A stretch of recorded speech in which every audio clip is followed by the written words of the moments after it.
Chapter 5 Shards of Glass. You jerked awake as the bus thudded to a halt. "We're here," I said, trying to sound cheerful. The open-air bus terminal was packed with people shouting, laughing, and arguing. The smell of ripe guavas, piled high on a handcart pushed by a vendor, mixed with the smell of diesel smoke from the buses. You held Maripachi close to your chest and stroked her wooden head. As I wondered which way to go, I heard a voice right behind us. "There you girls are." I whipped around. It was the bus driver. He'd crept so close behind that I could feel his hot, foul-smelling breath on my neck. "You girls need a job? Money? I'll show you around the city." I didn't dare answer. "What's her name?" He jerked a thumb at you. For once, I was relieved he hadn't asked you directly. You weren't suspicious of people as I was. You weren't as suspicious of people as I was. And the last thing we needed was to strike up a conversation with him. I quickened our pace, but he kept up. "Come with me." His hand came down on my arm and formed a vice. "Let go!" I struggled. "Let go!" A few bystanders glanced our way, but no one tried to stop him. I tried to kick his shin and missed. "Don't you dare, you filthy, low-caste brat!" He twisted my arm so hard I gasped. "No!" I heard you cry. "No!" Your arm swung back with all your might, and you flung your hard wooden doll at him. Maripachi hit his forehead with a satisfying thwack. He cursed, his grasp loosening enough for me to wrench free. We raced away, deeper and deeper into the safety of the crowd. When I finally felt safe enough to risk a look back, the bus driver was lost to my sight. Still, I decided we'd be better off if we crossed the road outside the terminal, putting as much distance between us as possible. We waited in a break in the traffic and waited. I'd never seen such an endless flood of vehicles and pedestrians. Other people were darting in and out of the traffic, disregarding the deafening horns. Somehow, they weren't getting run over. Holding you close, I stepped into the gap between the three-wheeled rickshaw and motorbike. The motorbike almost ran over my toes. "No, no, no!" You held my hand in a crushing grip. "Move!" Someone behind us snarled. I heard the unlikely tinkle of a cow's bell. A great white cow was fording through the river of traffic, vehicles parting to let it through. "Good cow." You put your hand on the beast's side as though you owned it. It didn't seem to mind. Protected by the cow's bulk, we managed to reach the other side of the street. "Good cow." You ran your hands along its neck. "Yes, it's a good cow, but that bus driver was bad, Ruku. We've got to keep moving." We came to a slightly less busy side street. On either side were run-down buildings that reminded me of our apartment. Towels, underwear, faded saris flapped on the clotheslines hung from across the balconies. Turning the corner, we found ourselves on an even narrower street, lined with shacks selling food. In one of them, a man stood behind a rickety counter. You watched, fascinated, as he poured steaming tea from a glass tumbler into another, until the layer of froth bubbled across the rim. "We deserve a treat," I said. "How about sweet milky tea instead of the sweet I promised you?" "Tea," you agreed. I worried about how little money we had left, so I ordered just one to share. As it warmed my hands and the bubbles frothed and tickled my lips, I knew it was worth the price. I sipped slowly, then held it out to you. "Careful, Ruku, it's hot." But before you could wrap your fingers around the slippery glass, I accidentally let go. You squealed, "Ayo!" Horrified, I watched the glass shatter on the ground, spattering tea across the hems of our skirts. "Pretty." You reached down for a sparkly shard of glass. "Don't touch." I grabbed your hands. "It's sharp, Ruku. It'll give you an awa." "Awa," you echoed sulkily. The tea shop owner scowled at us. "Do you know how much that glass cost?" he asked. Not that much, I was sure, but just before I opened my mouth to apologize, an idea struck me. "Sir," I offered, "we'll work to pay for the broken glass." Okay, clean up the mess. The tea shop owner stuck his hands on his hips. Then go to the kitchen and help my wife. Yes, sir, I said. VG, you sounded uncertain. Everything's fine, Ruku. I gave you a quick hug. We found our first job. Chapter 6, Tea Shop. The smell of roasting chilies tickled my nose as we ducked through the narrow doorway to the tiny kitchen back of the tea shop. A woman in a wrinkled gray sari turned away from the stove and looked at us. Her body was all sharp angles, but there was a softness in her eyes. We broke a glass, I explained. We're working to pay it off. The woman mopped her sweaty face with the free end of her sari. You'll help me wash up? She asked instead of ordering. Yes, ma'am. Call me Auntie, she invited with a quick smile. Not rich enough to be called ma'am. She motioned at the stack of dirty plates and glasses. I set down our bags beneath a shelf on which I saw a plastic image of Lakshmi, the goddess of wealth, seated on a pink lotus. Though it was clear that the goddess hadn't showered the tea shop couple with riches, she was well looked after. A fresh jasmine garland was tucked across the picture, and a lighted incense stick was placed beneath it. Next to the goddess was a picture of a young girl who had Auntie's eyes, whose photograph was also decorated with a jasmine garland. I walked to the kitchen sink, but tea shop Auntie said, No running water this time of day. Use the pail. Below the sink, I saw a green plastic bucket filled with water. There was a bit of coconut husk that I could use to scrape the dishes clean, and a tin of powdered soap. Don't use too much, she said, or he'll be shouting at us. I liked that she said us, though she didn't even know my name yet. And we'll only have one more bucket of water. No more running water till 4 a.m. tomorrow. I thought in the city people could get water from the tap whenever they wanted, I said. The city is the worst place, she said, but my husband wants to live here, so what can I do? She jerked her chin at you. Your sister? Yes, I'm Fiji. This is my sister Ruku.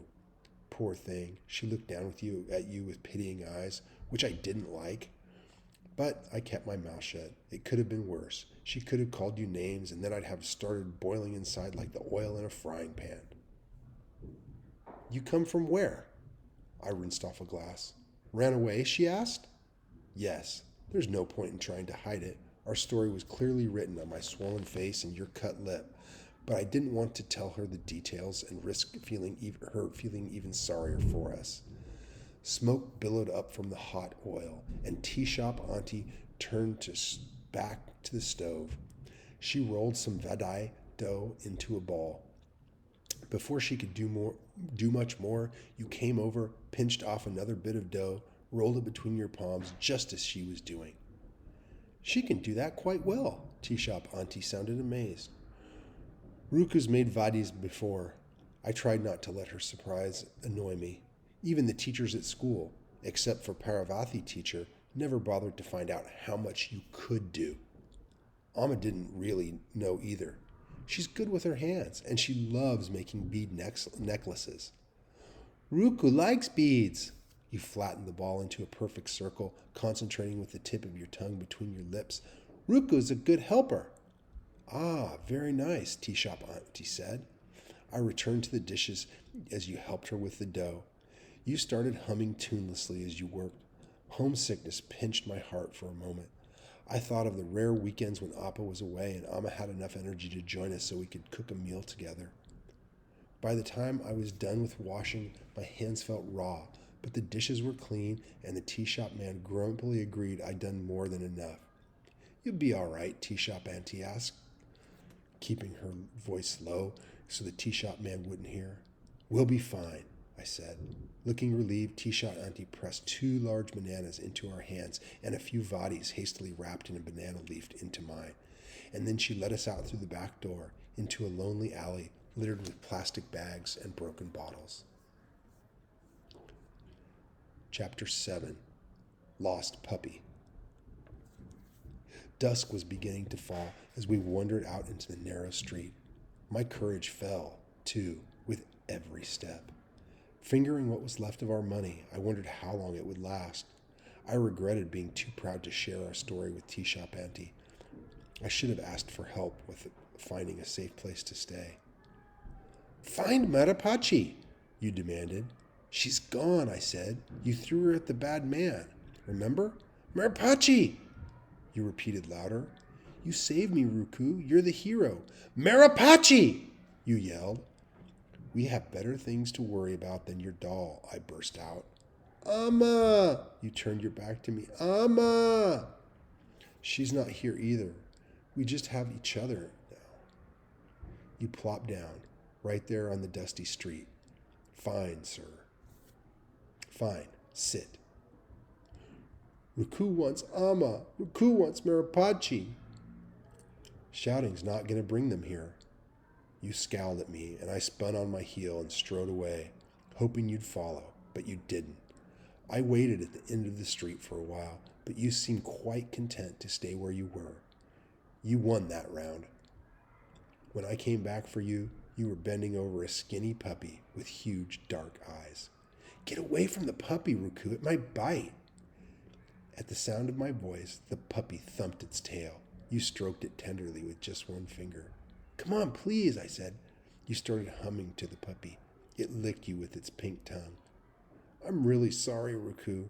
You made no move to show me you'd heard, although you usually forgave me if I sounded apologetic."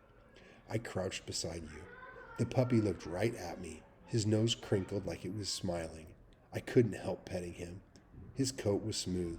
He wiggled and sniffed my hand. "Ruku's dog." I sighed. "We don't have enough to eat or a proper place to sleep yet, and you want to adopt this orphan?" "Kuti," you announced, tapping his head. "Kuti." "Kuti? That's what we're calling him?" I knew there was no point in trying to get you to leave the puppy behind, and I didn't want to leave Kuti behind either, because he'd smiled at me, and because he made you so happy. Your eyes were as shiny as the puppy's wet nose. "Okay," I said, "but now we need to find a place to sleep. Come." You stood and beckoned the puppy. "Come, Kuti." Kuti pricked his ears and stood attentively at your side, like he understood perfectly. "I have no idea where to go," I admitted. "You choose." You broke into the widest grin I'd ever seen and started marching down the street, realizing with a twinge of guilt that I'd never led you before. I followed. On one street corner, 3 boys had already settled in for the night, huddled together on a tattered straw mat behind a dumpster. We saw another group of kids still at work, trying to sell newspapers to people who were stopped in their cars at the traffic light. It felt good to have Kuti trotting close to our heels along the dark streets. He was probably too small to scare away strangers, but he'd surely bark a warning if someone tried to sneak up on us when we went to sleep. If we ever found a place to sleep. We walked beneath a huge billboard with larger-than-life picture of a woman decked in gold jewelry. Not just bangles and necklaces and earrings, but even golden hair clips. "Pretty," you said, pausing beneath it. "Pretty." "Gold at super low prices at the Thangam House," the billboard proclaimed, though the price of the necklace it advertised was the number followed by more zeros than I cared to count. "What comes after 10,000s, Ruku?" 11, you promptly said. 10, 11. "Right," I smiled. "After 10 is 11, and we'll never have tens of thousands of rupees, so who cares what comes next?" We wandered into a wider road that led to a river. 2 bridges spanned it. One was well lit with traffic rumbling across it. The other was dark and deserted. We headed to the deserted bridge. Concrete lions stood on either side of what must have been once the grand entrance, and a crumbling concrete wall ran along its sides. The perfect spot to stay overnight, I decided. Probably the most secluded spot we could get in the city. "Careful," I warned as we picked our way around the holes in the ruined bridge. "Pretty," you pointed at the river that glittered like crushed glass far below us. Halfway across the bridge, I saw a makeshift shelter. Someone had made a tent with a tarpaulin. Rocks held one edge of the tarpaulin in place along the wall of the bridge. The tent sloped down to the ground where its other edge was held down with an old car tire. A cleverly built home, with one wall, a sloping roof, and two entrances. Looks like it was abandoned ages ago, I said. Want to stay here? Ruku wants to eat. You gobbled the bananas, and Kuti and I finished off the vatties. Our food was gone before I realized I should have saved something for the next day. It was beginning to get dark, but I could make out a boy marching up the bridge. He reminded me of a sunflower. Matted hair that looked like it had never met a comb stuck out like petals around a face that seemed too large for the skinny body. He wore an oversized yellow t-shirt and a raggedy pair of shorts and held a bag and a wooden stick. Vanakkam, I greeted him, relieved that he was smaller than us.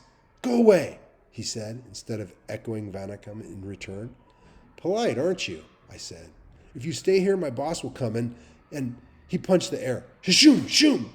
He'll show you. Shishum! You imitated him, repeating this nonsense word. Shishum, shum! He smiled at you, and then he turned to me and said in a tone that he seemed to think was impressive, My boss is coming with the rest of our gang. Your gang? I peered into the gloom. No one else as far as I could see. 20 boys, all 10 times taller than me. You're a bad liar, I said. Awa, you pointed to a scab on his knee. Don't worry, he said to you, as he sat down cross-legged, pulling his t-shirt over his scraggy knees. Doesn't hurt anymore. Kuti sniffed the boy and licked him. My name's Muthu, he said. What's your dog called? Ruku's dog, you said with pride. You sat right next to Muthu, as though he'd invited us to visit. Kuti! He patted Kuti tentatively, and then he glanced behind us. Look, that's my boss!